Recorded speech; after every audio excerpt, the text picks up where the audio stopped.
Ben & Jerry's has gone woke.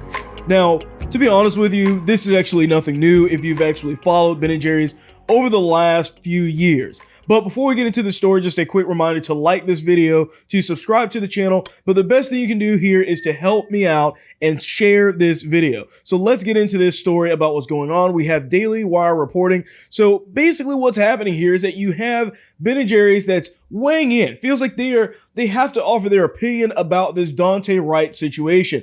And they do this in the form of a tweet that they put out just a few days ago, and it says, quote, "The murder of Daunte Wright, hashtag, is rooted in white supremacy and results from the international criminalization of black and brown communities. The system can't be reformed. It must be dismantled and the real system of public safety rebuilt from the ground up. Hashtag, defund the police." First of all, Ben & Jerry's, I have a message for you. In case you forgot, this is the most important thing you need to know. Your ice cream. Stick to that. It's not your job to weigh in on politics. It really isn't. And especially when it's really bad politics, because there's nothing in this incident that we know about that shows it having anything to do with race. They're just blatantly saying it's rooted in white supremacy. Okay, how? Just tell me how. Like, give me one good reason as to why you think that that's the case, besides the fact that it was just a white police officer and a black suspect. I mean, come on. They just come out here, this big company, in just a statement and just literally just peddling another lie with no evidence to back it up. And no one's going to check them on this stuff except people like myself and other conservatives. None of the left-wing people are going to check them on this because it fits into what they want them to believe. And then in the later part of the statement, it talks about this defunding the police. Please tell me how in the world that's going to help anybody out. You know, I always have said this before, but they literally polled a bunch of black people that were in these low-income communities and asked them, are you okay with them defunding the police? And the vast majority of them are like, are you crazy?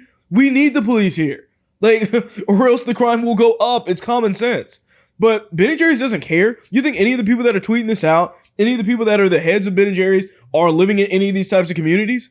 I mean, Ben & Jerry's, by the way, is not cheap ice cream. I can assure you that the black people that they're trying to cater to, they're not eating the Ben & Jerry's ice cream every day. They're not willing to pay that kind of price for ice cream. They probably see it as a waste of money. I mean, this is when you have these woke white liberals that run these companies, and they are so out of touch with the people that they think they're actually pandering to in the first place. So, as I mentioned earlier, this isn't the first time that Ben & Jerry's has been involved in this type of behavior. They've done this before. So in 2020, they were partnering with Colin Kaepernick, and they were going to release this new flavor called Change the World. And it is this idea that the money and proceeds that they were going to get from it was going to be directly funneled into Colin Kaepernick's own organization to fight against police brutality or whatever it is about knowing your rights and whatnot.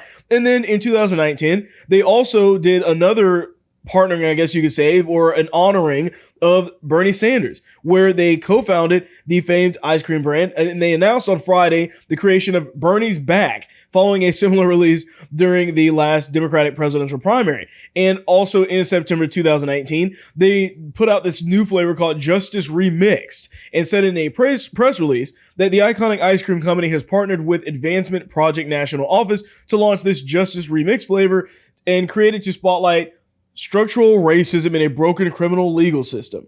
Okay. Once again, they don't have to provide proof. They just need to keep talking about it and pretend like it really matters.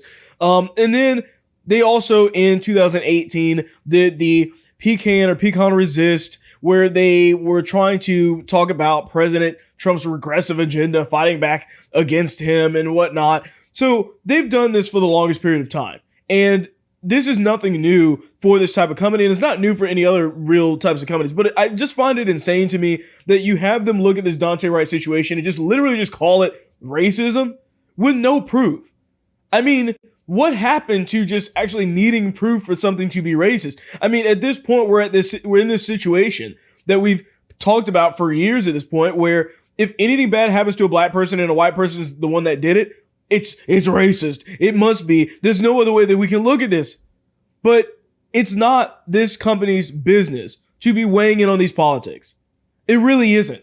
Like, focus on your brand. Because, and if you're watching this and you're seeing that they've obviously have been woke for years, this isn't new. It's not going to stop either. So this isn't their first foray into this type of stuff. If you're watching this kind of stuff, pay attention to it. Vote with your wallet. Because if you're buying this stuff, stop buying it. Because they clearly do not pay attention to what's happening. And I think that the biggest message they'll receive is one that hurts their bank account, where nobody's buying their stuff anymore except the rich white liberals that can afford Ben & Jerry's ice cream all the time, because I can assure you that it's not the black people in those neighborhoods that they're trying to pander to that can afford that kind of ice cream. But Haagen-Dazs did it right. On Twitter, they put out the statement saying, buy Haagen-Dazs, US. That's the company there, not the communist brand. I love that. You know, I absolutely love that.